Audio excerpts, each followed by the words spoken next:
नमस्कार दोस्तों, ढोल में पोल चैनल में आप सब मित्रों का हृदय से अभिनंदन करता हूं। दोस्तों, हमारे इन तथाकथित धर्म ग्रंथों में पढ़ने से ज्ञात तो होता है कि हमारे इन धर्म ग्रंथों में जिनको कि देवता बनाया गया, ब्रह्मा विष्णु महेश से इंद्र से लेके जितने भी देवता हुए, राम कृष्ण, उन सबको एक तरफ भगवान बताया गया, तो दूसरी तरफ उनके चरित्र का इतना हनन किया है, इतना उनको निंदित किया है कि पढ़ने में भी शर्म आती है दोस्तों।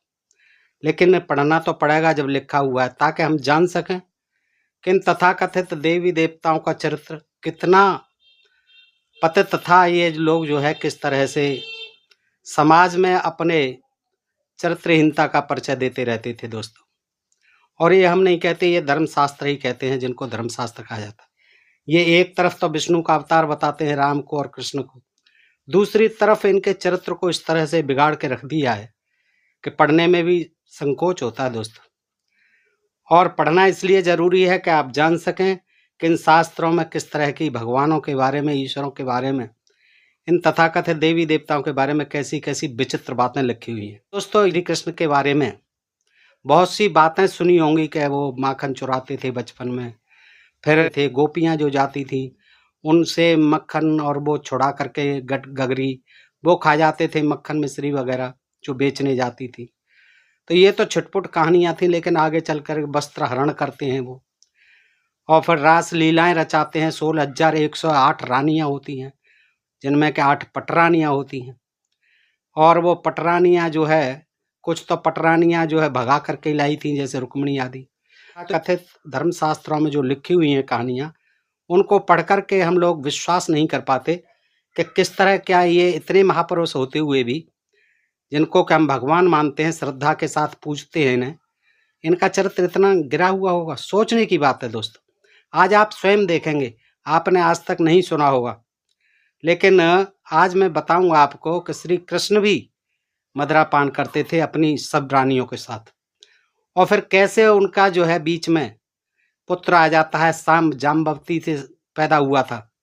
जाम्बवती जो जामवंत की पुत्री थी, उससे जो है विवाह हुआ था जामवंत की पुत्री से, और उससे बहुत ही सुंदर पुत्र पैदा हुआ था जिसका नाम था सांब।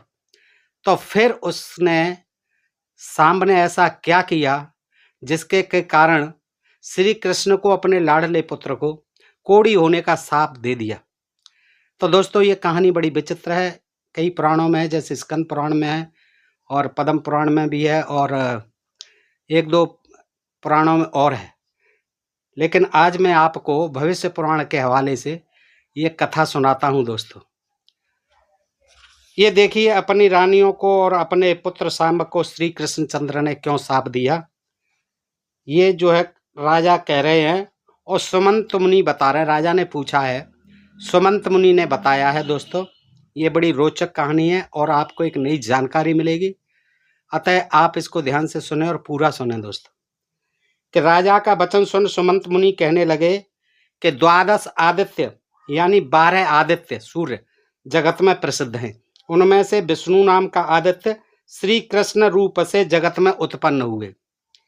उनके जाम्बवती नाम की भार्या से शाम्ब नामक पुत्र हुआ। कौन पुत्र हुआ?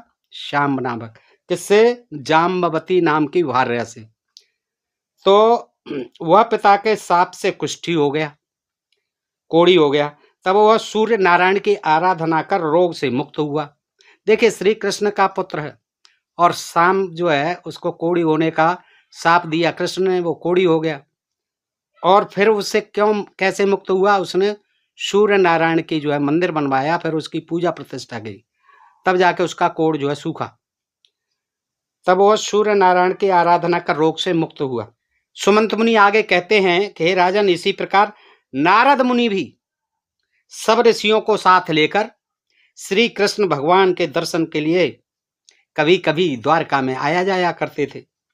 तब नारद जी वहां जाते, तब प्रद्युम्न आदि यादव कुमार पाद्य अर्घ्य से उनका पूजन करते। अब हमारे इन भगवानों का, क्योंकि यादव थे, वो राम क्षत्रिय थे, तो इन ब्राह्मणों की तो पूजा पाठ सबको करनी पड़ती थी। यहाँ भी आते थे तो सब पूजा पाठ करते थे, उनका जो है अर्धपाद्य से जो है उनका पूजन करते थे। यहाँ भी किया प्रद्युम्न आदि ने, श्री कृष्ण जी भी करते रहे हैं। परंतु भाभी के बस और रूप के गर्व से सांब कभी उनका सत्कार नहीं करता था, सांब नहीं करता था। अरे सांब क्यों कर, बच्चा था, वो भी श्री कृष्ण का था, सुंदरता से क्या लेना देना है, इसमें बुरा मानने की क्या बात है। लेकिन ये ब्राह्मण जो है, देखिए, जिनको मुनि कहा जाता था, ये कितने क्रोधी होते थे, और इनको ये नहीं दिखता था कि ये किसका पुत्र है, श्री कृष्ण भगवान का पुत्र है। लेकिन उनको साप देने से मतलब है, वो श्री कृष्ण को साप दे देते, राम जी को साप दे दिया, विष्णु जी को साप दे दिया, ब्रह्मा जी को साप दे दिया, शंकर जी को, किसको छोड़ा। ये क्योंकि भगवानों से भी भगवान थे ये, तो भगवानों को तो इन्होंने अपने खाने कमाने के लिए बना दिया इनको भगवान। बाकी देखिए इनके चरित्र का हनन किस प्रकार किया, आप सोच भी नहीं सकते, आपको ताज्जुब होगा। तो भाभी के बस और रूप के गर्व से सांब कभी उनका सत्कार नहीं करता था। अरे बच्चा था, वो क्या जानता है आप नारद हो, कौन हो, क्या है, सदा अवज्ञा ही करता था और खेल में लगा रहता था, बच्चा था। हम भी ऐसा ही करते हैं, आप भी ऐसा ही करते हैं। अब कोई बुजुर्ग आ जाए तो ठीक है, पिताजी का मिलने वाला है, पिताजी जो कुछ भी करें, अब 8-10 साल का बच्चा, उसे अपने खेलकूद से मतलब है, क्या तुम्हारा पाद्यार्थ करके पूजन करता रहे। वो भी श्री कृष्ण भगवान का पुत्र, कोई साधारण इंसान का पुत्र तो था नहीं। लेकिन क्या होता है, उसका यह अभिनय देख नारद मुनि ने अपने मन में विचार किया कि यह सदा मेरा अनादर करता है। देखो नारद मुनि भी इतने वयोवृद्ध होकर के क्या सोच रहे हैं बच्चे के प्रति, कि इसलिए इसका गर्व दूर करना चाहिए। बताओ, कोई तो खुश होगा कि बच्चा है, कितना सुंदर है, हमारे कृष्ण भगवान का है, जामवती से पैदा हुआ है। लेकिन इन लोगों को देखो, इनको कोई मतलब नहीं था किसका बच्चा है, क्या बच्चा है, और बच्चों से ही बैर बांध लेते थे कि यार ये बड़ा घमंडी है, ये मेरा जो है पद्य पारार्ध से पूजा ही नहीं करता है, सिर नहीं झुकाता है, न प्रणाम करता है, ये बड़ा गर्वीला है, इसका सुंदर रूप क्या हो गया। ऐसी बेहुदी बातें सोचने लगे नारद जी। और उनका तो काम ही ये था, वो तो तीनों लोकों में भ्रमण ही इसीलिए करते थे कि वो आग लगाते रहते थे। यहां भी देखिए आग लगाएंगे। तो क्या हुआ, घमंड दूर करने के लिए सांब का भगवान के समीप गए, भगवान के समीप गए और उनसे एकांत में कहा, यह आपका पुत्र सांब अति रूपवान है, इसके तुल्य दूसरा पुरुष त्रैलोक्य में नहीं, तीनों लोकों में नहीं, इसलिए आपकी 16,000 रानियां इस पर मोहित हैं और दिन रात इसकी इच्छा रखती। देखो कितनी निकृष्ट कोटि की बात, कितनी आग लगाने की बात पिता पुत्र के बीच में। ये थे कौन, ये थे हमारे पूज्य ब्राह्मण देव, ऋषि महर्षि ब्रह्मा की संतान। उन्होंने क्या आग लगाई, श्री कृष्ण से कह दिया, देखिए ये इतना सुंदर है आपका ये पुत्र जो है, कि इसके बराबर सुंदरता में तीनों लोकों में मैंने कोई पुरुष नहीं देखा है। इसीलिए ये क्या करता है मालूम है, श्री कृष्ण भगवान आपकी 16,000 रानियां इस पर मोहित हैं। बताइए, माओ के लिए कह रहा। अब एक दो मान लो हो जाए कोई निकृष्ट कोटि की महिला, वो बात अलग है, लेकिन वो कह रहे 16,000 रानियां इस पर मोहित हैं और दिन रात इसकी इच्छा रखती। बताइए, दिन रात इसकी, तो श्री कृष्ण भगवान का क्या महत्व हुआ है। अब कितनी बेहूदी, ऐसा हमारे यहाँ आज भी कोई आदमी, साधारण से साधारण आदमी भी किसी के घर में ऐसी बेतुकी हरकत नहीं करेगा, आग लगाने वाली। अब देखिए, और ऐसे ही वो भगवान, कि वो भी नहीं समझ पा रहे हैं कि ये मूर्खता कर रहा है मेरे साथ, मेरे घर में आग लगाना चाह रहा है, वो भी नहीं समझ पा रहे हैं। वो भी श्री कृष्ण भगवान, देखिए कैसे भगवान। नारद की वाणी सुन श्री कृष्ण भगवान ने विचार किया कि स्त्रियों को कुछ विवेक तो होता ही नहीं। अब देखिए श्री कृष्ण भगवान भी, वो भी कह चुके हैं कि वैसे शूद्र और स्त्रियां ये तो पाप योनि होती, और सारे धर्म चिल्ला चिल्ला करके यही कहते हैं, तो श्री कृष्ण क्यों नहीं मानेंगे उनकी बातें। तो उन्होंने स्वयं गीता में यही कह दिया। तो श्री कृष्ण भगवान ने विचार किया कि स्त्रियों को कुछ विवेक तो होता नहीं, रूपवान पुरुष को देख अवश्य उनका चित्त चंचल हो जाता है। ये भी भगवान सोच रहे हैं हमारे, देखिए चंचल हो जाता है, इसलिए इस बात का निश्चय कर व्यभिचार दोष से स्त्रियों की रक्षा करनी चाहिए। ये सब शास्त्रों में कहते हैं कि ये स्त्रियां जो है बहुत जल्दी जो सुंदर पुरुष होते हैं उनकी तरफ आकर्षित हो जाती हैं, व्यभिचारिणी बन जाती हैं, और इसीलिए उनका व्यभिचार दोष से सदा ख्याल रखना चाहिए और उनकी रक्षा करनी चाहिए, उनको गुलाम बना करके रखना चाहिए, उनको काबू में रखना चाहिए, उनको ताड़ना सहित रखना चाहिए। तभी बाबा तुलसी कह गए, ढोल गमार शूद्र पशुनारी सकल ताड़ना के अधिकारी। तो श्री कृष्ण जी आगे कहते हैं, मन में ऐसा विचार करके उन्होंने नारद मुनि से कहा कि आपके वचन का हमको निश्चय कैसे हो। नारद जी, बात तो आपने सही कही है 100%, लेकिन यार गारंटी क्या है इस बात की, हम कैसे निश्चय माने, आपकी बात पर हम कैसे भरोसा करें। तो नारद जी ने कहा कि अच्छा, हम कभी निश्चय करा देंगे, समय आने दो, आपको सामने ला देंगे, प्रत्यक्ष दिखा देंगे आपको। यह कहकर वो वहां से चल दिए। कुछ काल के अनंतर वह फिर द्वारका में आए। तब श्री कृष्ण चंद्र सब ऋतुओं के पुष्पों से अलंकृत होकर कमलों से परिपूर्ण, बापियों से शोभायमान, अनेक उत्तम पक्षियों के मधुर शब्दों से मनोहर रैवतक पर्वत के वन में, कहा, रैवतक पर्वत के वन में अपनी सब रानियों सहित वन विहार कर रहे थे। वन विहार के अनंतर जल क्रीड़ा की उन्होंने, यानी साथ जो है उन्होंने स्नान किया और पीछे मनोहर वृक्षों के नीचे बैठ अति उत्तम रूपवती और अनेक उत्तम उत्तम वस्त्र आभूषणों से सजी धजी यानी अलंकृत अपनी रानियों सहित सुरापान करने लगे। ये क्या करने लगे? सुरापान करने लगे। उत्तम सुरा के पान से, अब ये बात आपको अटपटी लगेगी दोस्तों, लेकिन भविष्य पुराण में लिखी है कि उत्तम उत्तम वस्त्र आभूषणों से अलंकृत अपनी रानियों सहित सुरापान करने लगे। उत्तम सुरा के पान से सब स्त्रियां मस्त हो गई। हो ही जाएगा, आदमी मस्त हो जाता तो औरतें क्यों नहीं मस्त होंगी, और वो तो पी ही जाती है मस्ती के लिए। इसी अवसर पर नारद जी ने सांब से कहा, देखो उधर अब उसके लिए उसे भड़का रहा है नारद, कहता है सांब से कहा कि तुमको श्री कृष्ण चंद्र बुला रहे हैं, यानी वहां जाके देखो तो सही क्या रास रंग हो रहे हैं। पिताजी मस्त हैं, टुन्न हो रहे हैं पी करके अपनी पत्नियों सहित, यानी तुम्हारी माताओं सहित।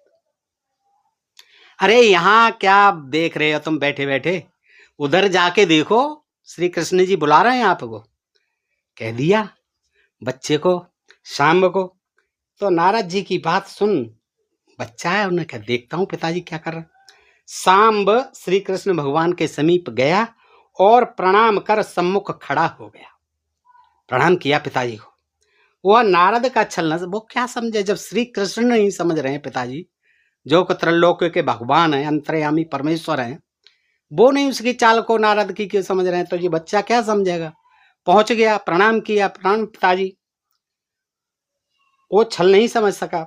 उन मदमाती स्त्रियों ने जब सांब को देखा, तब उसका रूप और यौवन देखकर उनका चित्त चंचल हो गया। श्री सांब के सुंदर रूप को देखकर मोहित हो गई, मस्त हो रही थी, और उनका चित्त चंचल हो गया।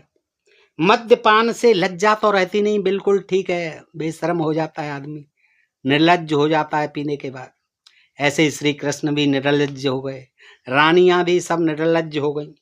मद्यपान से लज्जा तो रहती नहीं, और रूपवान पुरुष को देख स्त्रियों की यौन में स्वेदन होता ही है। अब दोस्तों सोचने की बात है, मैं आपको क्या समझाऊं, आप स्वयं सोचिए क्या होता है स्त्रियों की योनि में। सुंदर आदमी को देखकर, रूपवान पुरुष को देखकर स्त्रियों की यौन में स्वेदन होता ही है। ठीक है, समझ रहे होंगे दोस्तों। उत्तम बारुणी का पान, स्वादिष्ट भोजन, मनोहर एवं सुगंधित द्रव्य का शरीर में लगाना और अच्छे अच्छे वस्त्र आभूषण पहनना, इस सब से काम का उद्दीपन होता है। इस अवसर पर सांब को पहले भेज पीछे नारद मुनि भी आ गए। नारद को देख मद से विह्वल हुई स्त्रियां उठी और मुनि को प्रणाम किया। देखो इतना तो होश था कि आ गए नारद मुनि, बेचारी उठती हैं, प्रणाम करती हैं।